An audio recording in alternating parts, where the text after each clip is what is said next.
voilà, de retour. Je suis accompagné d'Arnaud Billet, vice-président de la coopérative et président de notre commission investissement. Donc là, on va vous parler un petit peu comme l'année dernière. Nous l'avions fait ensemble avec Arnaud. C'est un petit peu notre application, notre plan un peu stratégique qu'on définit ensemble. Et puis, on va vous donner quelques exemples de grands projets qu'on a menés l'année dernière et qu'on va mener dans les prochaines années. Oui, donc un bref rappel sur la commission investissement. Elle a plus d'un an maintenant. Donc, elle est composée de 5 élus, 5 opérationnels. Les élus, donc Sébastien Guibert, Marc de Villers, Émeric Duchesne, Bruno Raymond et moi-même. Pour ce qui concerne les opérationnels, donc Simon Verger à côté de moi, Yannick Borelli, Didier Garnier, Pierre-Antoine Ferru et bien évidemment Laurent Vitos, notre directeur général. Donc pour l'année passée, les montants investis pour la campagne 2021, les investissements se portent donc à 5 320 000 €. Donc c'est des sommes très importantes. Et sur la campagne 21-22, on a budgétisé environ 5 800 000. Donc Simon, tu déroules un petit peu, tu présentes un petit peu ce que l'on a vu. Bien évidemment, tout ceci a été vu en commission et validé par le conseil d'administration, comme toutes les grandes décisions. Exactement. Donc effectivement, juste les 5 millions de 32 de l'année dernière. Donc on vous a juste remis, je vais laisser la parole à Arnaud tout à l'heure, en image un petit peu la réalisation et puis les faits marquants. Mais sachez qu'effectivement, dans ces montants-là, vous avez également tout ce qui est pour la sécurité du personnel, pour le maintien de l'outil, les aspects mécaniques, les aspects électriques. Vous avez également des engins de levage qui sont compris. Donc voilà, tout ça c'est compris dans notre budget. Et là, on a fait ressortir les projets phares en fait, qui ont marqué l'année 2021. Oui, les faits majeurs. Voilà. Et donc vous avez la partie confortement qu'on a donc eu à faire à Nangy suite au sinistre qui a eu lieu là, il y a 2 ans maintenant. Hein, donc les travaux sont terminés. Exactement. Donc là, on en a eu pour un budget d'à peu près 2,5 millions sur Nangy. On peut réutiliser l'intégralité du site maintenant en termes de capacité. Donc ça, c'est un point très important pour nous. Exactement. Donc toutes les cellules ont été réouvertes et le silo est reparti, nous l'espérons, pour les 30-40 prochaines années. Et donc on a fait également de même et on a initié des travaux sur Verneuil-l'Étang également, puisqu'en fait on a détecté qu'il avait la même pathologie, malheureusement, que le silo de Nangy, donc avec un déficit d'acier. On a compris que nos vieux silos de l'ancien périmètre Brie étaient atteints de la même maladie, donc des cellules qui commençaient un petit peu à s'affaiblir des suites des nombreuses rotations qui ont pu avoir lieu depuis des décennies. Et malheureusement, elles sont toutes une grande partie à reprendre, et ça génère des investissements très, très importants, mais obligatoires si on veut savoir demain continuer à stocker. Exactement. Autre projet phare aussi de l'année 2021, c'est Bricotte-Robert. Donc Bricotte-Robert, on s'est beaucoup posé la question en commission investissement avec Arnaud du phasage et du fait potentiellement de sortir quand même de la ville. On a opté pour une solution alternative avec un système de dalles et donc une destruction d'une partie du silo qui était quand même pas très exploitée et exploitable. Et donc vous avez les photos en haut où effectivement on a maintenu quelques silos béton et puis des dalles pour la réception en fait des marchandises à l'été. Oui, alors sur Brie, on n'avait pas vraiment de solution pour sortir littéralement du site. On ne trouvait pas de terrain. Et donc, on a pris une alternative, comme l'a dit Simon, de raser des bâtiments qui étaient plutôt fonctionnels, voire dangereux, et pour faire une belle dalle, et puis avoir une solution temporaire qui ne laisse aucun sociétaire sur le bord de la route ou sans solution pour sa moisson. Exactement. Et ça, pour votre info, c'est un projet qui s'élève à 600 000 €. Et enfin, le dernier fait marquant qui ne fait pas partie de l'investissement pur, mais qui est quand même un fait marquant dans notre maillage silo, c'est la cession de Tournai-en-Brie. Oui, alors Tournai-en-Brie, ça fait partie des décisions que l'on a dû prendre parce que sur le site, pour l'entreprise Val-France, il y a un certain nombre de sites qui sont plus fonctionnels et pas forcément géographiquement bien situés par rapport à la collecte. Donc concernant Tournant, il en fait partie. On a dû prendre cette décision de l'arbitrer, de le vendre. Ça nous servira bien évidemment pour savoir replacer cet investissement dans les silos que l'on doit conforter, voire créer. Ouais. Et d'ailleurs, ça fait le lien avec les grands autres travaux qu'on lance cette année.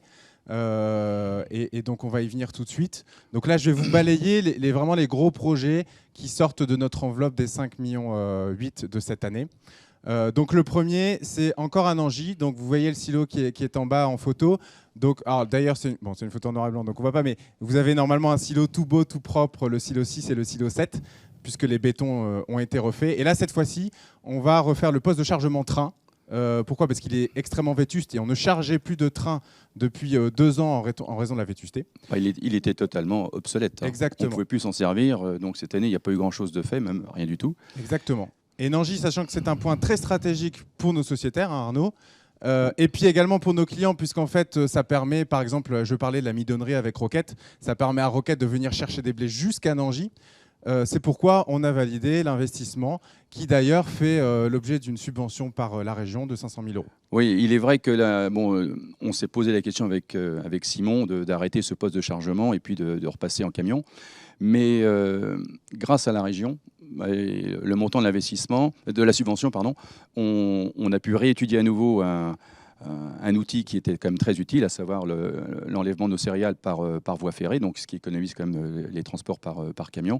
Et le coup de main de la région, donc, qui se porte à 500 000 €, c'est pas rien, sur un investissement d'1,2 million, nous a remis les feux au vert concernant cet investissement qui est majeur pour nous, pour Nangy en tout cas. Pour les sociétaires de Nangy, vous reverrez des trains d'ici la prochaine moisson qui chargeront probablement en blé et en maïs, puisque Nangy est également, vous l'avez vu en début de présentation, dispose d'un séchoir, donc ce qui permet aussi d'évacuer les maïs rapidement. Autre gros chantier qu'on va poursuivre, c'est les bétons. On en a parlé tout à l'heure, on essaie de soigner nos bétons, puisque forcément ça fait pas mal de temps qu'on n'a pas forcément regardé l'intérieur. Donc là d'ailleurs vous avez une photo d'une cellule à l'intérieur avec un échafaudage qui est sur mesure à la cellule quasiment, qui ont été créés pour nous et qu'on réutilise d'ailleurs depuis Nangy. Et donc voilà, vous avez l'intervention à l'intérieur qui permet en fait de reconsolider la structure. Grâce à ça, on va retrouver 22 000 tonnes.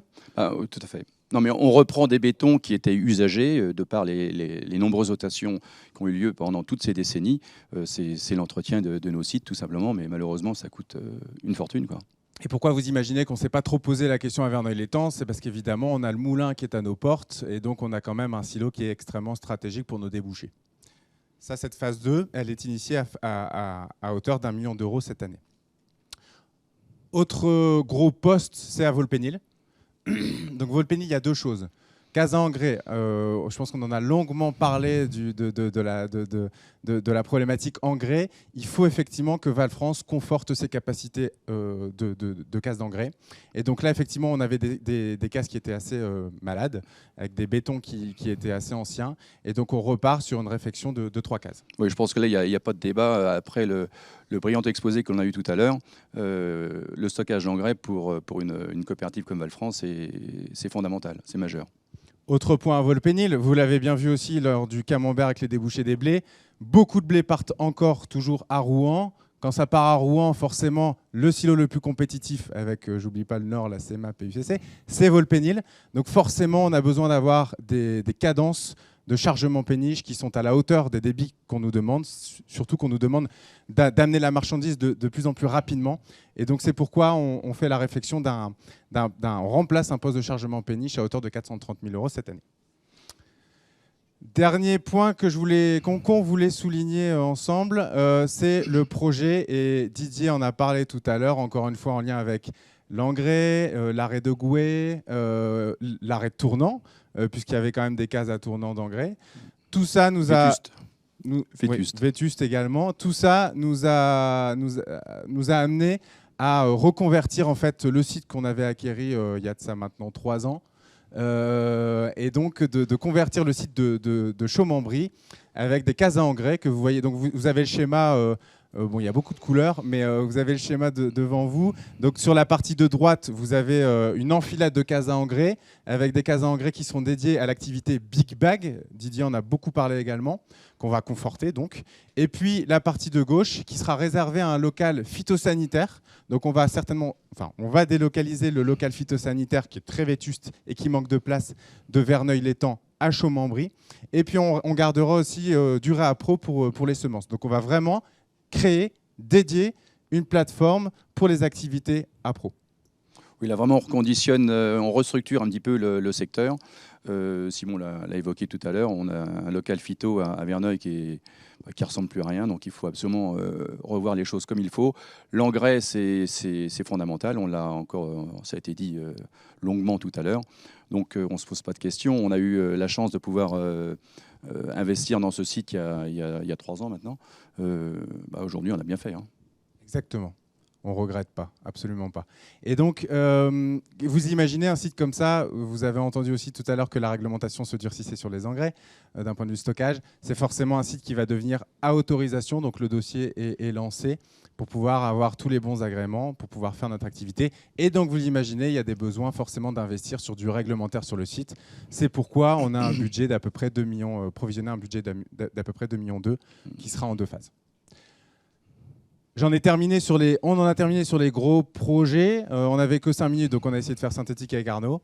Voilà, et on voulait quand même souligner qu'il y avait beaucoup de choses aussi à côté. Et forcément, on a, depuis 2019, au sein de la commission, évoqué des dossiers qu'on essaie de résoudre, oui, comme celui de Crécy-Fublaine. À venir et en cours. Exactement. Bon. Et donc, on est toujours dessus. Bon, donc, en ce qui concerne Crécy-Fublaine, le dossier n'avance pas à la vitesse à laquelle on souhaiterait, mais il n'est évidemment pas abandonné, vous vous doutez bien. Donc on est toujours à la recherche et le dossier est en pleine étude en ce moment. Mais bon, ça ne va pas aussi vite qu'on voudrait. Concernant les problèmes moissons que l'on a eus, on a certains sur quelques sites, ça n'a pas été aussi bien qu'on le souhaitait. Moissons difficiles, des volumes, des cadences, des entrepreneurs qui sont présents sur le terrain maintenant et donc qui ont des grosses moissonneuses-batteuses. Et à chaque fois, forcément, il y a des flux qui arrivent et sur des sites qui ne sont pas forcément adaptés. Donc je pense à Perthes, Charny, Mareuil. Donc on y travaille, savoir comment on peut régler ça via des plateformes ou je ne sais quoi. Enfin, on réfléchit. Mais ça va déboucher là pour la moisson dans tous les cas. Et puis le sujet phare de Val-France, hein, c'est le déménagement du siège à Senlis et puis la construction d'usines de semences, hein, on peut le dire comme ça. Donc ça, c'est très impactant pour nous. Je pense que c'est structurant, mais c'est essentiel pour demain. Exactement. Et donc, on va vous exposer un peu plus en détail. Je vais laisser la main à mes collègues Frédéric et Laurent pour détailler un peu plus ce projet-là. Vous avez eu la vidéo tout à l'heure. En tout cas, n'hésitez pas si vous avez des questions sur tous les investissements. Même si on n'y répondra pas en live, on prendra le temps d'y répondre par écrit. Voilà. Merci.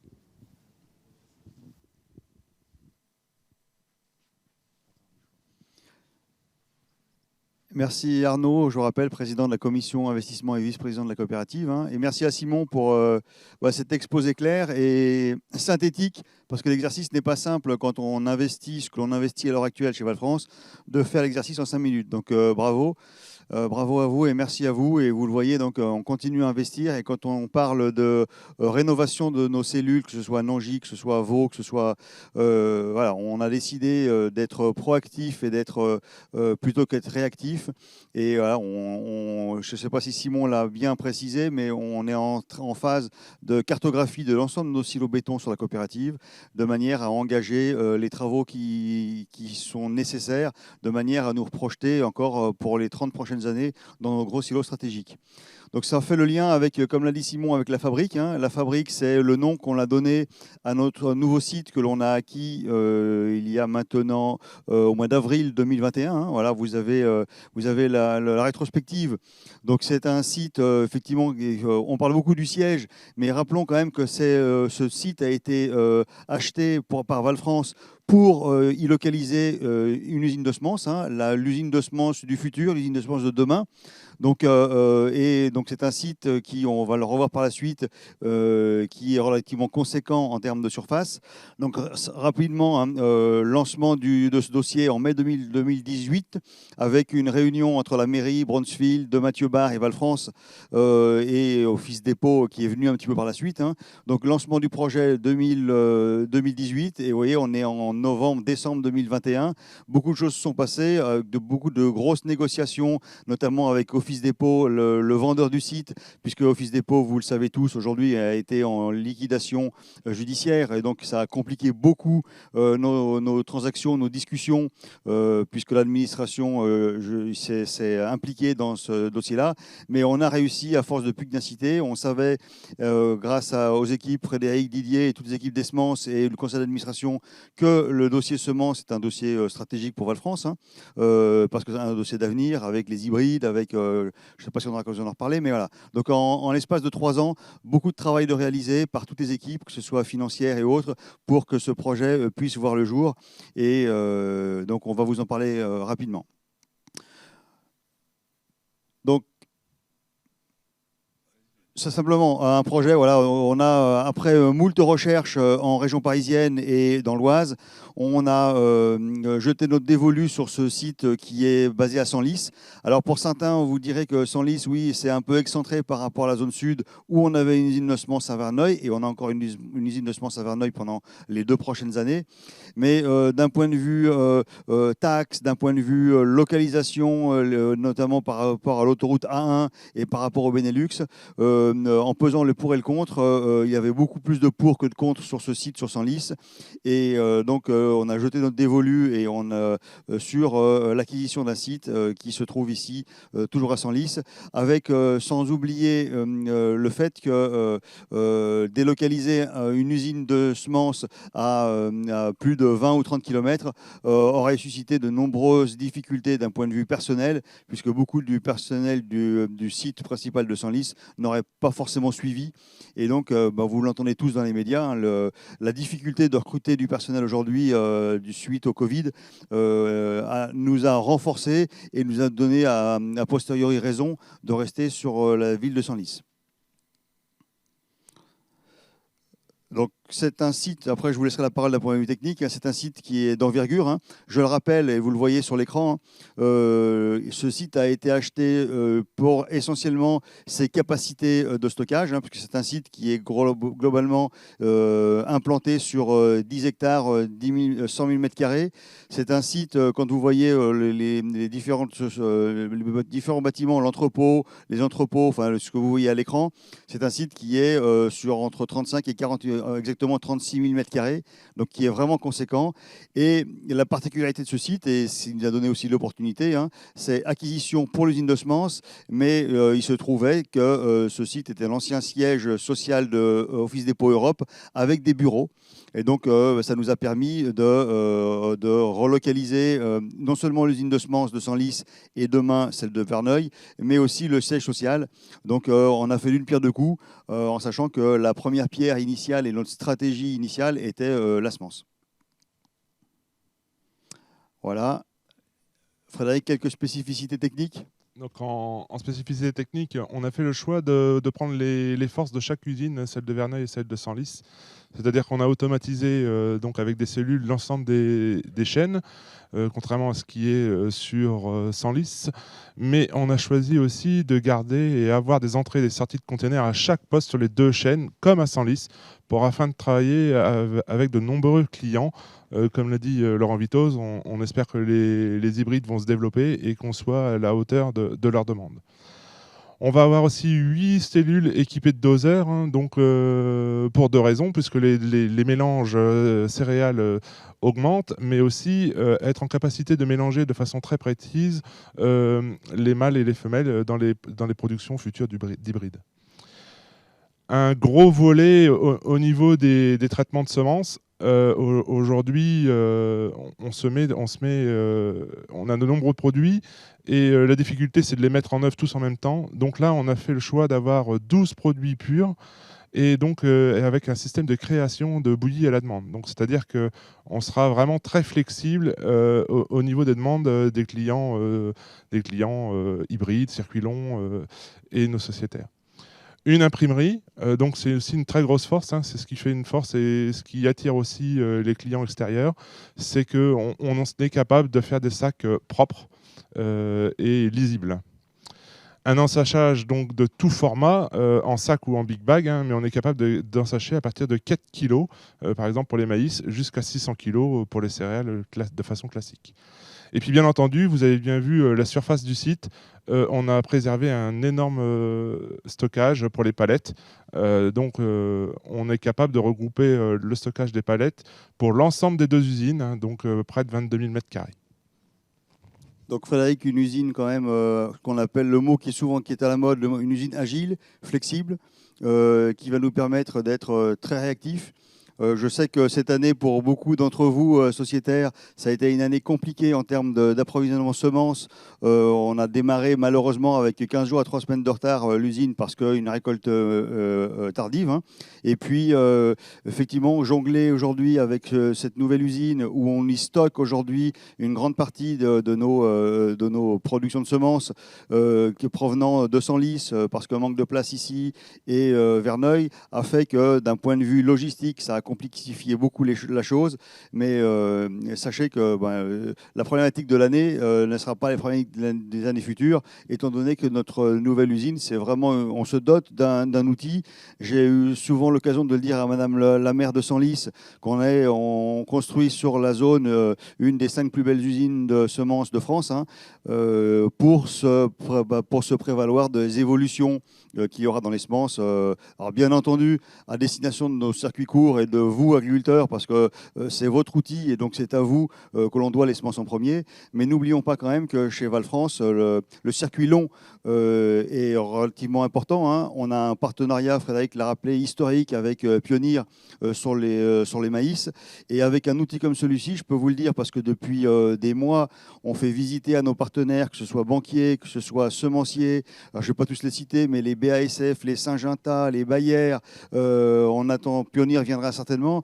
Aujourd'hui, on est passé du XXe siècle, je veux dire, vraiment au XXIe siècle, avec ce nouvel outil. Certes, c'est un engagement conséquent. Hein, Guillaume Chartier vous l'a rappelé tout à l'heure, c'est 26 millions d'euros d'investissement.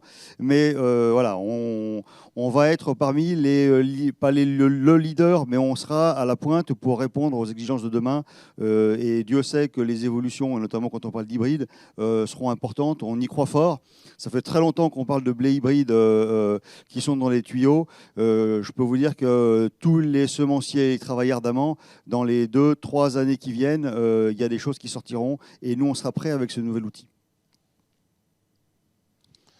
Donc quelques photos. En haut à gauche, vous avez à l'image la zone qui va être ferraillée et coulée pour les cellules de réception. Hein. Donc il va y avoir 14 cellules de réception de 90 tonnes. Entre la photo et aujourd'hui, c'est ferraillé, c'est coulé. Hein. Oui, c'est ferraillé, coulé.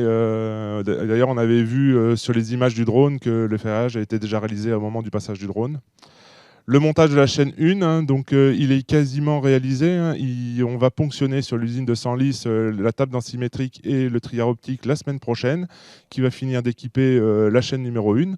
Donc au niveau machine, elle sera quasi complète. Hein. Il manquera encore le trieur alvéolaire de la chaîne de Verneuil. Et nous sommes donc totalement dans les temps de la première chaîne. On est en train de monter les aspirations aussi. Donc en timing, on est très bien. Niveau supérieur de la chaîne, hein, donc en fait, vous pouvez voir que la chaîne a été montée vraiment sur mesure. Vous pouvez voir les têtes d'élévateurs qui frisent à quelques centimètres de la toiture. On a optimisé l'ensemble de l'espace. Et à droite, c'est la zone où sera implanté les silos d'expédition. L'expédition, en fait, ce sont les silos qui vont servir à envoyer vers la coopérative l'ensemble des écarts de triage des deux chaînes. Voilà. Donc là encore un rétro-planning. Ce qu'il faut savoir, on ne va pas rentrer dans le détail parce que je pense qu'au bout d'un moment, la visioconférence doit avoir des limites en termes de temps. Hein. Simplement, ce qu'il faut que vous sachiez, c'est que ce soit pour l'usine ou pour les bureaux, les entreprises sont dans les clous, dans les temps, en termes de budget, en termes de timing, en termes de livraison. Donc voilà, la prochaine étape, c'est effectivement la grosse prochaine étape, c'est juillet 2022 avec, alors on va dire juin, parce qu'on parle d'essai. Hein, quand vous construisez une usine comme ça, après vous devez y mettre tout ce qui est capteur électronique, automatisme. Automatisme, bien sûr. Oui. Donc, entre juin et juillet, c'est vraiment la période des essais, hein, avec une montée en puissance juillet 2022, l'arrêt de l'usine Senlis en juillet 2022, enfin l'usine actuelle de Senlis, pour un basculement vers la nouvelle usine en juillet 2022. Et puis, entre juillet 2022 et juillet 2023, ça va être progressivement l'arrêt de l'usine de Verneuil, hein, pour qu'elle puisse être totalement transférée et donc en juillet 2023, donc d'ici un an et demi. Voilà, donc je ne sais pas si vous avez quelque chose à rajouter, Frédéric. Non, vraiment, ce qui est à noter, c'est qu'aujourd'hui, dans les 3 premiers mois de construction d'usine, il n'y a aucun retard dans la planification du retroplanning. Donc, on est en mesure de tenir les délais annoncés. Donc avec la période de Covid, avec la période de tension sur les matières premières, que ce soit acier, bois, etc., vous vous doutez bien que voilà, on n'a jamais autant croisé les doigts de notre vie, hein, pour que tout se passe en temps et en heure. Pour l'instant, écoutez, on y est, on est au rendez-vous. Souhaitons qu'on soit au rendez-vous et on le sera au mois de juin 2022. Je peux vous dire qu'en allant très régulièrement sur le site, on se rend compte de l'évolution rapide de l'installation et de la métamorphose de ce site, hein. Donc je crois qu'on peut être fier et enfin, on sera fier quand on aura appuyé sur le bouton et que tout fonctionnera. Mais pour l'instant, c'est un super projet qui nous projette et tout à l'heure l'a dit Simon et Arnaud, ils l'ont dit, au niveau silo et au niveau investissement, on se projette sur les 20 ou 30 prochaines années. Parce que quand on réinvestit fort dans des silos remis aux normes, on se projette sur 30 ans. Et là, pour le coup, l'usine de semences, on en prend pour 30 ans, ou je ne sais pas, parce que les technologies évoluent vite, mais en tout cas, on sera parmi les meilleurs. On a parlé aussi tout à l'heure de la partie bureau. Alors je vais aller vite, hein, mais la partie bureau, c'est la même chose. On est en phase de remodelage, si je peux me permettre, des bureaux, des anciens bureaux Office Depot, hein. Donc on leur donne un coup de frais. C'est pas du neuf, on redonne un coup de frais quand même, mais qui est quand même conséquent, vous le voyez à l'écran, hein. Donc pour l'instant, c'est un projet qui est sur les rails et qui est dans les clous, dans les temps, en termes, encore une fois, de timing et en termes de budget. Donc c'est une bonne chose, parce que bien souvent, quand on a affaire à des gros travaux comme ceux-ci, et quand on voit les précédents de nos concurrents ou amis partenaires qui ont construit des usines dans le passé récent, on se rend compte que des débordements de budget, il y en a beaucoup. Pour l'instant, on croise des doigts, on est dans les clous et on peut s'en féliciter. Le gros travail préliminaire d'une équipe Val-France vraiment professionnelle a fait en sorte qu'on a abordé le maximum de choses et pour l'instant, on est au rendez-vous. Donc, juste par rapport au déménagement du siège, parce que c'est quand même important, il y a quand même 80 personnes qui travaillent ici.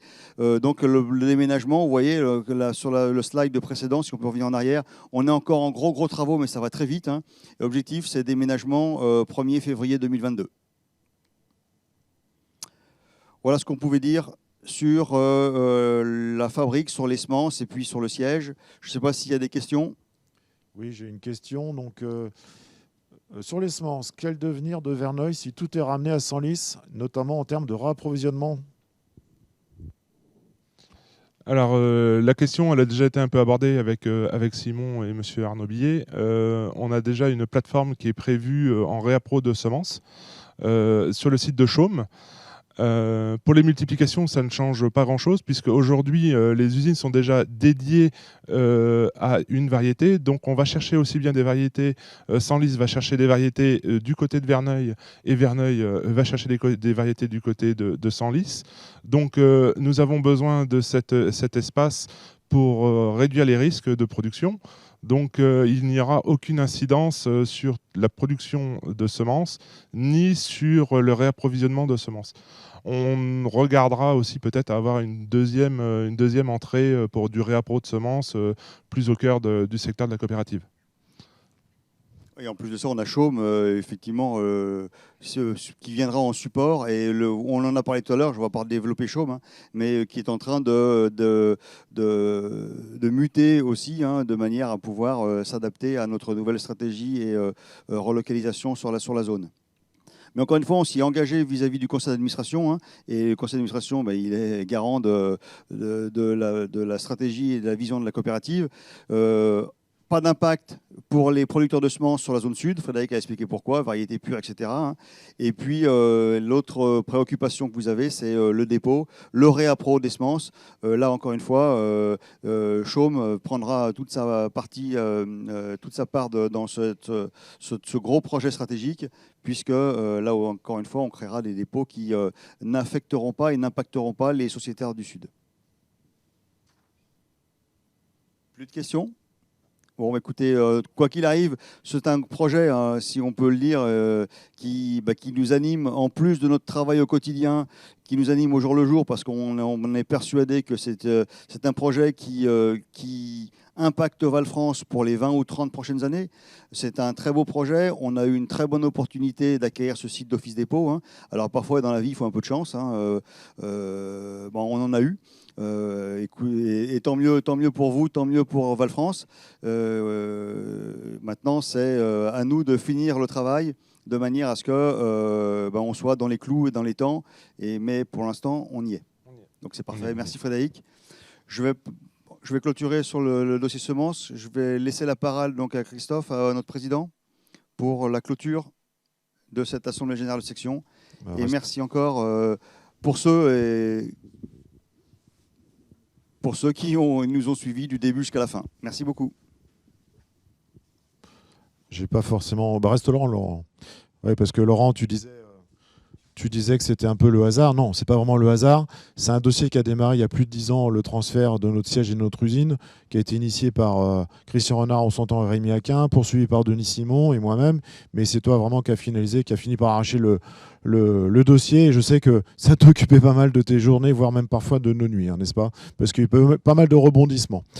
Au terme de cette matinée, je tiens tout d'abord à vous remercier tous. Vous êtes plus de 180 connectés et figurez-vous que nous avons eu plus de gens connectés cette année que l'année dernière. Donc pour nous, c'est une vraie satisfaction. Encore une fois, nous regrettons, nous aurions préféré faire des réunions en physique. Néanmoins, on s'adapte au contexte de l'année, on ne va pas revenir là-dessus. Donc je voulais aussi remercier toutes les équipes de Val-France, Laurent, et tu leur transmettras au nom du conseil d'administration, car honnêtement, on a une moisson, on l'a dit tout à l'heure, qui était un petit peu complexe, qui était très rapide. Les débits de chantier s'accélèrent, donc on doit s'adapter, on doit répondre aux nouvelles attentes. Ça n'a pas été toujours facile. Président, si je peux me permettre, un satisfecit quand même pour la moisson de maïs, puisqu'on a collecté un peu moins de 200 000 tonnes de maïs humide, 145 000 tonnes de maïs sec, avec que 2 jours de fermeture à la coopérative. Un travail remarquable des équipes, que ce soit silo, maintenance, les technicos sur le terrain, enfin l'ensemble, le service sociétaire. Effectivement, je pense que parmi l'ensemble des coopératives de notre entourage, je pense qu'on a réalisé la plus belle prouesse. Parfois, il faut savoir dire cocorico et se lancer des satisfecits. Donc j'en profite pour remercier devant tout le monde l'ensemble des équipes qui ont été au top cette année. J'allais justement revenir sur la période maïs qui a été effectivement aussi assez compliquée. Donc effectivement, certains agriculteurs ont un peu râlé parce qu'on fermait le vendredi, mais néanmoins, on a pu sauver la qualité de nos maïs. Hein. C'est très important, contrairement à d'autres voisins qui ont eu moins de chance que nous. On a eu le gaz aussi, mais bon, c'est surtout parce qu'on a eu des équipes qui étaient en place et qu'on fait le job. Donc merci à vous tous les équipes. Donc vous l'avez compris, notre projet immobilier, c'est pas forcément que des bureaux, mais c'est une usine de semences. Vous l'avez compris, l'enjeu économique de l'usine de semences, ça contribue largement à l'EBITDA positif de notre coopérative depuis de nombreuses années. C'est dans l'ADN de la coopérative.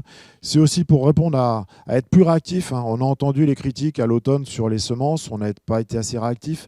Notre usine, on va pas se mentir, elle était un peu obsolète. Nos 2 usines sont obsolètes. Là, vraiment, on va s'inscrire dans la modernité. Donc tout d'abord, c'est pour répondre en réactivité aux attentes de vous, sociétaires agriculteurs. Deuxièmement, on ne va pas se mentir non plus, c'est pour la sécurité du personnel, hein, parce que travailler dans les meilleures conditions, tout en sécurité. Et enfin, augmenter la productivité de nos usines. Voilà, donc par rapport au fait que nous n'ayons pas pu nous réunir physiquement, avec Laurent et le conseil d'administration, on souhaiterait faire une inauguration du futur siège et de l'usine, sans doute été 2022, au mois de juin, au mois de septembre, nous allons caler une date. Et l'idée, c'est vraiment qu'on puisse vous inviter, vous recevoir sur le site, et vous allez voir, vous avez pu le voir avec la vidéo du drone, mais voir in situ que c'est vraiment un très beau projet immobilier. Donc on espère vraiment réellement pouvoir tous vous inviter et on vous tiendra au courant. Les technico-commerciaux vont bientôt passer dans vos fermes, donc ils vont vous remettre la plaquette de notre conseil d'administration, le rapport annuel RSE, qui est d'ailleurs le dossier RSE, on n'en a pas trop parlé aujourd'hui parce qu'on a voulu faire court, mais c'est Sébastien Dromini, notre premier vice-président, qui gère toute la RSE chez Valfrance et que je remercie au passage. Même si on ne lui a pas laissé le temps de parole aujourd'hui pour rester focusé sur l'actualité. Merci à toi Sébastien. On m'a posé la question tout à l'heure aussi si les prêts tripartites repartaient. Effectivement, je vous conseille, dès que vous allez voir vos techniciens, de reparler de la possibilité de faire un emprunt tripartite avec la coopérative et le Crédit Agricole notamment, car effectivement, nous allons vous proposer des engrais, des phytos, et comme on le sait, les prix des phytos vont aussi légèrement augmenter cette année. Donc n'oubliez pas de se ressouscrire les emprunts tripartites, parce que pour l'instant, on n'a même pas une petite vingtaine de dossiers. Voilà. Pour vous dire aussi que lorsque vous verrez votre technicien, vous voyez qu'avec Laurent, nous sommes équipés avec des doudounes Valfrance. Voilà, c'était le cadeau qu'on souhaitait vous remettre en main propre. Néanmoins, rassurez-vous, ils sont dans les cartons en bas. Et je pense que votre technico aura à cœur à vous remettre une doudoune à votre taille, ainsi que la plaquette RSE. Voilà, Laurent, écoute, sans plus tarder, on a tenu plus de 2h30. Encore un grand merci à vous tous. Merci à l'équipe aussi de la communication qui nous a permis au pied levé, de changer, de passer d'un mode physique en visioconférence. Et donc, je vous souhaite à tous de bonnes fêtes de fin d'année et je vous dis à très bientôt. Bonne journée, Laurent. Bonne fête. Merci à vous.